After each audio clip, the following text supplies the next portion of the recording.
Hello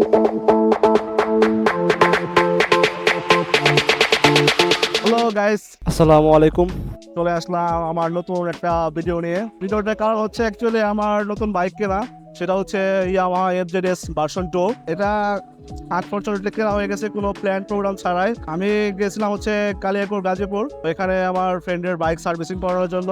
শোরুমে গিয়ে আমার হচ্ছে FZ ভার্সন 2টা ভালো লেগে গেল। 4-5টা কালো বাইক ছিল, মানে ডার্ক নাইট।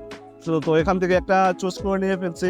আমার প্ল্যান ছিল হচ্ছে ব্লগ করা, একটা নতুন বাইক কিনবো, ভালোভাবে ব্লগ করে বাইকটা কিনবো, কিন্তু হচ্ছে আনফরচুনেটলি কিনাতে কোনো ভিডিওগুলো কিছু করা হয় নাই। তো এখন ভাবছি একটা ভিডিও করে আপনাদের জানাই বাইক কেনার এক্সপিরিয়েন্সটা কীরকম হচ্ছে, এটা আমি জানাই। তো বাইকটা নিয়ে আসলাম, এখন বাইকটা একটু দেখাই আপনাদের। বাইকটা চলুন দেখা যাক।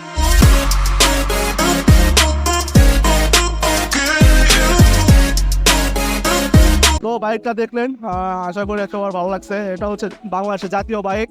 এখন আমি কিছু শর্ট ভিডিও করছিলাম, ওইগুলো হচ্ছে নিয়ে একটা ভিডিও বানাবো ভাবছিলাম। তো চলুন শুরু করা যাক।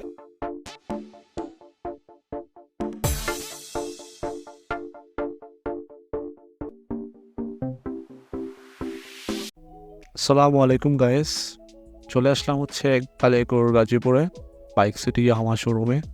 সাথে আছে হাবিব।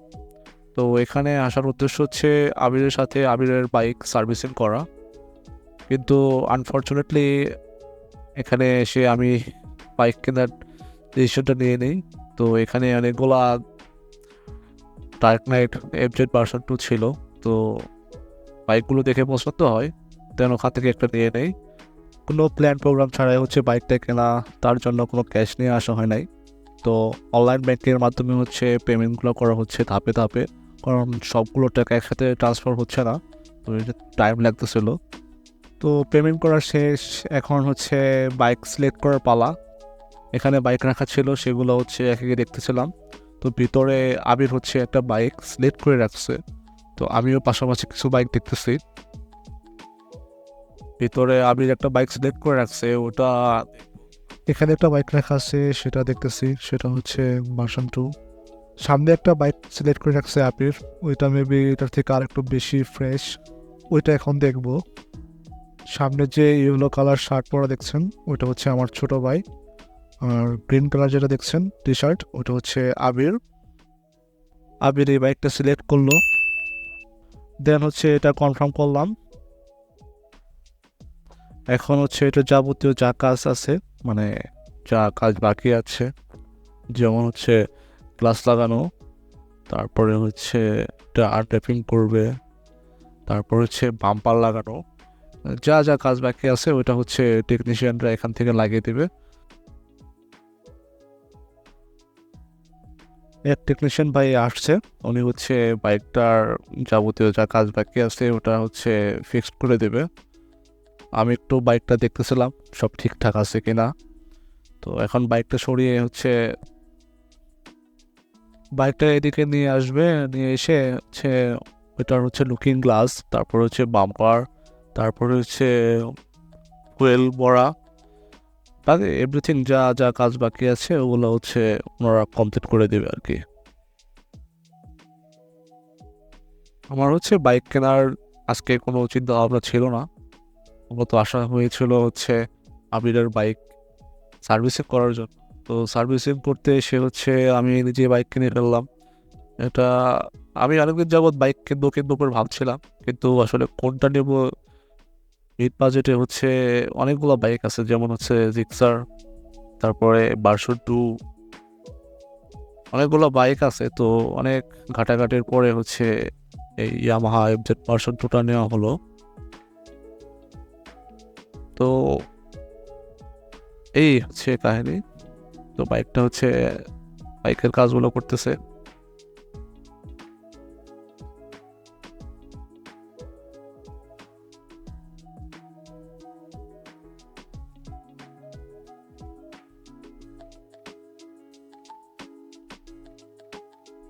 তো ভিতরে কিছু কাজ বাকি ছিল, ডকুমেন্টেশনের কাজ। তো এখানে হচ্ছে অনেকগুলা সিগনেচার দিতে হবে, কাস্টমার সিগনেচার। তো আমি হচ্ছে যতগুলো সিগনেচার বাকি ছিল ওগুলো দিচ্ছিলাম। পেছনে আবির হচ্ছে ভিডিও করতেছিল। তো প্রথম বাইক কেনার অনুভূতিটা আলাদা, আসলে এটা ভাষায় প্রকাশ করা যাবে না।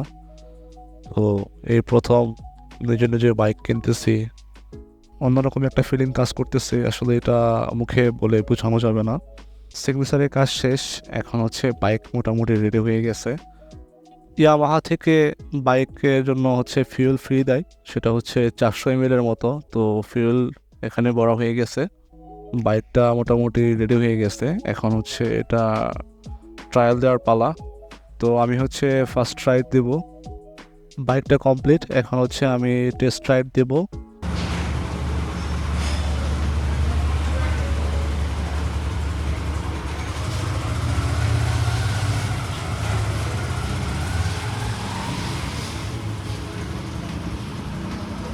একটু ভয় ভয় করতেছিল, কারণ হচ্ছে আমি বাইক চালানো পারি না।